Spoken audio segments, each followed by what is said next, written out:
بسم الله الرحمن الرحیم. دا ما څخه مقدمه ابن صلاح دا فی علوم الحدیث د دې صفحه نمبر دی 31.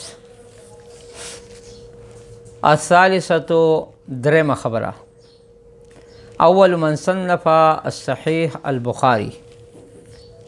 اول تصنیف چې دی صحت لحاظ سره چې کوم تصنیف شوی دی هغه د امام بخاری رحمه الله دی چې د هغه نوم او کنیت دا دی ابو عبدالله محمد بن اسماعیل بن ابراهیم بن مغیرہ بن بردزبہ الجعفی مولاه، وتلاه ابو الحسین مسلم بن حجاج النشاپوری القشیری. او بیا دغه کتاب امام مسلم رحمت الله علیه د امام بخاری نه وویلک، او مسلم باوجود نه چې هغه اخذ کې د بخاری نه استفاده تم ډیره کړله، لیکن دغه باوجود په ډیرو استادانو په شیوخ کې د امام مسلم او بخاری په میز کې چې د مشارکت دی، یعنی د امام بخاری اساتذه او د مسلم یو دی لکه وکتاباهما اصح الکتب بعد کتاب الله العزیز. دی الله دی غالب کتاب نه بعد قرآن نه بعد د دې دواړو کتابونه چې دي هغه اصح الکتب دي. باقی دلته اعتراض دی چې امام شافعی رحمت الله علیه نه یک روایت دی چې هغه وایي چې اصح الکتب بعد کتاب الله تعالی هغوی زما د علم مطابق چې د کتاب د امام مالک دی. نو بیا د دې اصل وجه دا ده چې دا د هغه وخت خبره ده چې صحیحین لا دنیا ته مارز وجود ته نه راغلیو. امام شافعی خپل په ځای باندې خپله خبره صحیح کوي. امام نووي رحمت الله علیه اتفق العلماء رحمهم الله على ان اصح الكتب بعد القرآن العزیز الصحیحان، یعنی صحیح کتاب د کتاب الله نه بعد چې دی هغه صحیحین دی لکه بخاری او مسلم، او د دې دواړو سره تلقی امت کړده په قبول باندې. او بیا کتاب د بخاری اصحهما و اکثرهما فوائدا دی زیات اکثر دی او صحیح دی فواید لحاظ سره، معارف ظاهره او غامضه لحاظ سره. او دوی مدام خبر صحیح ده چې امام مسلم استفاده کړده د بخاری نه، او په خپل هغه یعترف و اعتراف کی بانه لیس له نظیر فی علم الحدیث، چې امام بخاری رحمت الله علیه نظیر په حدیث کې نه، نو وجه ترجیح چې دی دا کېدی شي لکه. او امام نووي رحمت الله علیه چې دی په دې باندې پوره جماعت نه چې دی هغه اجماع نقل کړده لکه. او دغه اصل وجه دا ده چې د امام بخاری چې کوم شرایط دي لکه هغه شرایط په دې نورو کې نشتی. طول ملازمه او دارنګ دی پهله طبقې نه اغوستل لکه کله کله هغه د دویمې طبقې نه اخلي، نور همیشه هغه د هغه مخکې طبقې نه اخلي چې هغې باندې به انشاءالله لږ وروستو به زه بحث کوم لکه. او بیا کتاب د بخاری چې د اصح الکتابین د صحیحا و اکثرهما فوائده،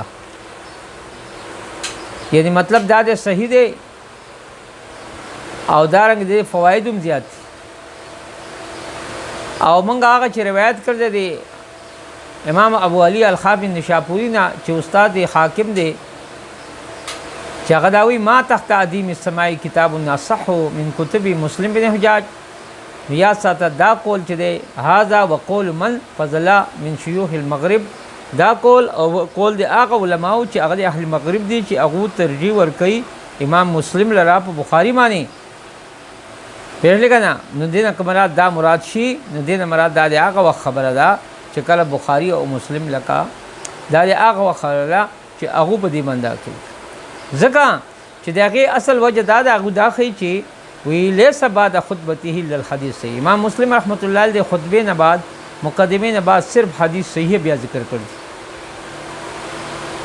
نو دغه وجه نه هغو په دې وجه باندې بعضې علماو لکه دله ترجیح ورکوي امام مسلم لرا په کتاب دی بخاری باندې لکه. درېمه خبره په دې کې دا ده چې دې دواړو استیعاب د صحیح نه دی کړی خپل صحیحینو کې چې ټول حدیثونه یې راوستي دي او نه التزام دې کړی دی. ځکه امام بخاری رحمت الله علیه په خپله دا روایت دی ما ادخلت فی کتابی الجامع، ما خپل په دې کتاب کې نه داخل کړي چې جامع دی، مګر ما هغه چې هغه صح دي او ما د صحاح نه ډېر حدیثونه بیا پرېښي دي لخالد طولي د ګدوال دی وجه نه. نو معلومه ده چې امام بخاري رحمت الله په خپله وایي چې ما ټول صحیح حدیثونو اندراج نه دی کړی، جمع کړي دي لکه. او دغه رنګې مسلم رحمت الله علیه هم نه وي لیس کل شیء عندي صحیح وضعته ها هنا، نه هر هغه شی چې زما په دې باندې صحیح دی چې هغه ما دلته ایښی دی لکه یعنې په کتاب د صحیح کې، بلکې انما وضعته ها هنا ما اجمع علیه، دلته خو ما هغه حدیثونه ایښي دي چې په هغې باندې اجماع شوي ده. نو ګوره دې نه اوس دا معلومه شوله چې بعض هغه کسان چې هغه وایي چې کوم حدیثونه بخاري مسلم کې دي یا صحت هغه صحیح دي نور صحیح نه دي، لکه علامه شبلی ویلي دا خبره صحیح نه ده. ځکه دلته په خپله امام بخاري په خپله اعتراف د دې خبرې کوي، امام مسلم کوي چې دې نه علاوه هم ډېر حدیثونه موږ نه پاتې شوي دي، لکه ډېر حدیثونه موږ نه پاتې شوي. نو دا د امام مسلم رحمت الله امام بخاري رحمت الله علیه د کتاب او دویمه خبره دا ده ټیک ته امام مسلم او امام بخاري نه ډېر کم حدیثونه مثبت پاتې شوي دي، لیکن بیا هم هغه لکه زیات دي، لکه هغې ته کم نه شي ویل. لکه ځکه وجملة ما فی کتاب صحیح 7275 حدیث من جمله حدیثونه هغه 7275 حدیثونه دي چې مقررات شوی، او چې اسقاطو کې د مقرراتو بیا 4000 حدیثونه دي، لکه 4000 حدیثونه دي. حالانکه د دې نه وروسته درج چې دی اثار د صحابه او تابعین هم دي، لکه او کله کله دو داسې هم کې محدثین چې یو حدیث خو 200 سره راشي نو هغه هم ته هغې ته دوه حدیثونه وایي، دوه حدیثونه په دا کې ذکر کوي. نو دا مقدمه ابن صلاح له اوس دا بل کتاب راوړی